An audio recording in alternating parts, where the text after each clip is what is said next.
ನಮಸ್ಕಾರ. ನಾನಿವತ್ತು ಆಷಾಢ ಮಾಸ ಆಗಿರೋದ್ರಿಂದ ತಿಪ್ಟೂರು ಸಮೀಪ ಇರೋ ದಸರಿಘಟ್ಟ ಗ್ರಾಮದಲ್ಲಿರುವ ಚೌಡೇಶ್ವರಿ ದೇವಸ್ಥಾನಕ್ಕೆ ಹೋಗಿದ್ದೆ. ತುಂಬಾ ಅಂದ್ರೆ ತುಂಬಾ ಶಕ್ತಿ ಇರುವಂತಹ ದೇವಿ ಅದು. ಈ ದೇವಸ್ಥಾನಕ್ಕೆ ಅನೇಕ ಕಡೆಯಿಂದ ಜನರು ಬರ್ತಾ ಇರ್ತಾರೆ. ಇದು ತುಂಬಾ ದೊಡ್ಡ ದೇವಸ್ಥಾನ ಆಗಿದೆ. ಇಲ್ಲಿ ಪ್ರತಿ ವರ್ಷಕ್ಕೊಮ್ಮೆ 30 ದಿನಗಳ ಕಾಲ ಜಾತ್ರೆ ನಡೀತದೆ. ಈ ದೇವಸ್ಥಾನದ ಆವರಣದಲ್ಲಿ ಯಾಗ ಮಂಟಪ ಇದೆ. ಹಾಗೆ ಇನ್ನೊಂದು ಭಾಗದಲ್ಲಿ ಭಕ್ತರು ತಮ್ಮ ಆಸೆಗಳನ್ನು ಈಡೇರಿಸಿದ ದೇವಿಗೆ ಪ್ರಾಣಿ ಬಲಿಯ ಹರಕೆಯನ್ನು ಕೂಡ ತೀರಿಸ್ತಾರೆ. ಈ ದೇವಸ್ಥಾನದ ಹೊರಭಾಗದಲ್ಲಿ ಶ್ರೀ ಗಣೇಶ, ಶಿವಪಾರ್ವತಿ, ಮಹಾವಿಷ್ಣು, ಲಕ್ಷ್ಮೀದೇವಿ, ಶ್ರೀ ಚೌಡೇಶ್ವರಿ ಕ್ಷೇತ್ರಪಾಲಕಿ, ಶ್ರೀ ಮಹಾಕಾಳಿ, ಶ್ರೀ ವನದುರ್ಗ ದೇವಿ, ಶ್ರೀ ಅನ್ನಪೂರ್ಣೇಶ್ವರಿ, ಜೊತೆಗೆ ಸರ್ಪದ ಮೇಲೆ ಕುಳಿತಿರುವ ಚೌಡೇಶ್ವರಿ, ಆದಿಚುಂಚನಗಿರಿ ಸ್ವಾಮೀಜಿ, ಹಾಗೆ ಇನ್ನು ಮುಂತಾದ ದೇವಾನುದೇವತೆಗಳನ್ನ ಕಾಣಬಹುದು. ಈ ದೇವಸ್ಥಾನದಲ್ಲಿ ವಿಶೇಷವಾಗಿ ಕುಂಕುಮ ಪೂಜೆ, ಹೀಗೆ ಅನೇಕ ರೀತಿಯ ಪೂಜೆಗಳನ್ನು ಕೂಡ ಮಾಡ್ತಾರೆ.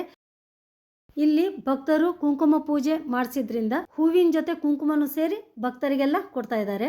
ಇಲ್ಲಿ ಬಂದು ಎಂಥ ಕಷ್ಟ ಇದ್ರೂ ಪ್ರಾರ್ಥನೆ ಮಾಡ್ಕೊಂಡು ಕೇಳ್ಕೊಂಡು ಹೋದ್ವಿ ಅಂದ್ರೆ ಆ ಕೆಲಸ 100ಕ್ಕೆ 100ರಷ್ಟು ಆಗುತ್ತೆ ಅನ್ನೋ ವಿಶ್ವಾಸ ಇದೆ, ನಂಬಿಕೆ ಇದೆ. ಈ ದೇವಸ್ಥಾನಕ್ಕೆ ಪ್ರವೇಶ ದ್ವಾರದ ಅಕ್ಕಪಕ್ಕದಲ್ಲಿ ಕಲ್ಲಿನಲ್ಲಿ ಕೆತ್ತಿರುವ 2 ಸಿಂಹಗಳಿವೆ. ನಾವು ಹೋದ ಸಮಯಕ್ಕೆ ಸರಿಯಾಗಿ ಮಂಗಳಾರತಿ ಆರಂಭವಾಯಿತು. ಅಮ್ಮ ಚೌಡೇಶ್ವರಿ ದೇವಸ್ಥಾನದಲ್ಲಿ ಯಾವ ಭಕ್ತರು ಕೂಡ ಫೋಟೋ ಆಗಲಿ ವಿಡಿಯೋ ಆಗಲಿ ತೆಗೆದುಕೊಳ್ಳೋ ಹಾಗಿಲ್ಲ. ಆದರೆ ನಾನು ಒಬ್ಬರನ್ನ ರಿಕ್ವೆಸ್ಟ್ ಮಾಡಿಕೊಂಡು ಆ ಅವಕಾಶನ ಬಳಸ್ಕೊಂಡಿದ್ದೀನಿ. ಆರಂಭ ದಿನಗಳಲ್ಲಿ ಗ್ರಾಮಸ್ಥರೇ ಪೂಜೆ ಮಾಡ್ತಾ ಇದ್ರಂತೆ. ಈಗ ಆದಿಚುಂಚನಗಿರಿ ಶಾಖಾ ಮಠ ಜವಾಬ್ದಾರಿಯನ್ನು ತೆಗೆದುಕೊಂಡಿದೆ. ಹಾಗೆ ಗರ್ಭಗುಡಿಯ ಎಡಭಾಗದಲ್ಲಿ ಸರಸ್ವತಿ, ರಾಜರಾಜೇಶ್ವರಿ, ಶ್ರೀ ಲಕ್ಷ್ಮಿ, ಪಂಚಮುಖಿ ಆಂಜನೇಯ ಸ್ವಾಮಿ, ಶ್ರೀ ಬಾಲಾಜಿ, ಶ್ರೀ ಸಿದ್ಧಲಿಂಗೇಶ್ವರ ಸ್ವಾಮೀಜಿ, ಶ್ರೀ ರೇಣುಕಾದೇವಿ ಯಲ್ಲಮ್ಮ, ಶ್ರೀ ಲಕ್ಷ್ಮೀ ನರಸಿಂಹ ಸ್ವಾಮಿ, ಶ್ರೀ ವಟಕ ಭೈರವ,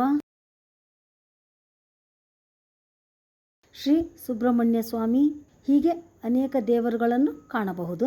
ಹಾಗೆ ಗರ್ಭಗುಡಿಯ ಎದುರಿಗೆ ಕಲ್ಲಿನ ಸ್ತಂಭ ಕೂಡ ಇದೆ. ದೂರದಿಂದ ಬಂದಂತ ಭಕ್ತರಿಗೆ ಅನುಕೂಲ ಆಗಲಿ ಅಂತ ಅಲ್ಲೇ ಉಡಿ ಸಾಮಾನ, ದೃಷ್ಟಿದಾರ ಎಲ್ಲ ಸಿಗುತ್ತೆ. ಅದರ ಪಕ್ಕದಲ್ಲೇ ಯಾಗ ಮಂಟಪ ಅಂತ ಇದೆ.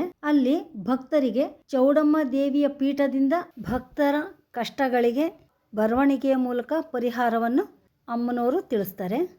ಈ ದೇವಸ್ಥಾನಕ್ಕೆ 400 ವರ್ಷಗಳ ಇತಿಹಾಸ ಇದೆ. ಇಲ್ಲಿಗೆ ಅನೇಕ ಭಕ್ತರು ತಮ್ಮ ಸಮಸ್ಯೆಗೆ ಪರಿಹಾರ ಕಂಡ್ಕೋಬೇಕು ಅಂತ ಚೌಡಮ್ಮ ದೇವಿಯ ಮುಂದೆ ಹೇಳಿಕೊಂಡಾಗ ಬರವಣಿಗೆಯ ಮೂಲಕ ಪರಿಹಾರವನ್ನು ಅಮ್ಮನವರು ತೋರಿಸ್ತಾರೆ.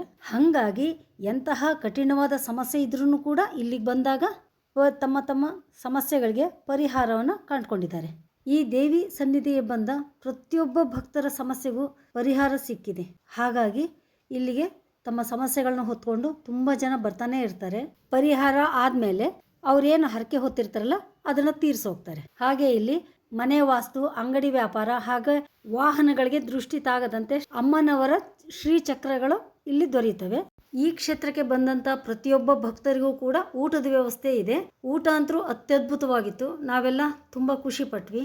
ಈ ಶ್ರೀ ಕ್ಷೇತ್ರಕ್ಕೆ ವಯಸ್ಸಾದವರು, ಮಂಡಿ ನೋವಿರೋರು, ಹುಷಾರಿಲ್ಲದೆ ಇದ್ದವರು ಯಾರೇ ಬಂದರೂ ಕೂಡ ಕುಳಿತು ಊಟ ಮಾಡಲು ಆಸನಗಳ ವ್ಯವಸ್ಥೆಯನ್ನು ಕೂಡ ತುಂಬ ಚೆನ್ನಾಗಿ ಮಾಡಿದ್ದಾರೆ. ಇಲ್ಲಿ ನೋಡಿ, ಬಿಸಿ ಅನ್ನ, ಬಿಸಿ ಸಾಂಬಾರು ಎಷ್ಟು ಅದ್ಭುತವಾಗಿತ್ತು ಅಂದರೆ ಅದು ಸವಿದವರಿಗೆ ಗೊತ್ತು. ಊಟ ಮಾಡಿದ ನಂತರ ತಟ್ಟೆ ತೊಳಿಲಿಕ್ಕೆ ಅಂತ ಇಲ್ಲಿಗೆ ಬಂದ್ವಿ. ಇಲ್ಲಿ ಕೂಡ ಎಷ್ಟು ಸ್ವಚ್ಛವಾಗಿಟ್ಟಿದ್ದಾರೆ ನೋಡ್ರಿ, ಒಂದು ಅಗಳು ಅನ್ನ ಇಲ್ಲ. ಹಾಗೆ ಇಲ್ಲಿ ಕುಡಿಯುವ ನೀರಿನ ವ್ಯವಸ್ಥೆನೂ ಮಾಡಿದ್ದಾರೆ. ಚೌಡೇಶ್ವರಿ ದೇವಸ್ಥಾನದ ಮುಂದೆ ಕಾಳಮ್ಮ ದೇವಿ ದೇವಸ್ಥಾನ ಕೂಡ ಇದೆ. ಇಲ್ಲೊಬ್ಬ ಭಕ್ತರು ಅಲ್ಲೇ ಅಂಗಡಿಯಲ್ಲಿ ಸಿಕ್ಕಂತ ದೃಷ್ಟಿದಾರವನ್ನು ತಗೊಬಂದು ದೇವಿಗೆ ಮುಟ್ಟಿಸಿ ಕೈಗೆ ಕಟ್ಟಿಸ್ಕೊಳ್ತಾ ಇದ್ದಾರೆ. ರೀತಿಯ ವೀಕ್ಷಕರೇ, ನಿಮಗೆ ಇಷ್ಟವಾದರೆ ಇದನ್ನ ಸಬ್ಸ್ಕ್ರೈಬ್ ಮಾಡಿ, ಶೇರ್ ಮಾಡಿ. Thank you.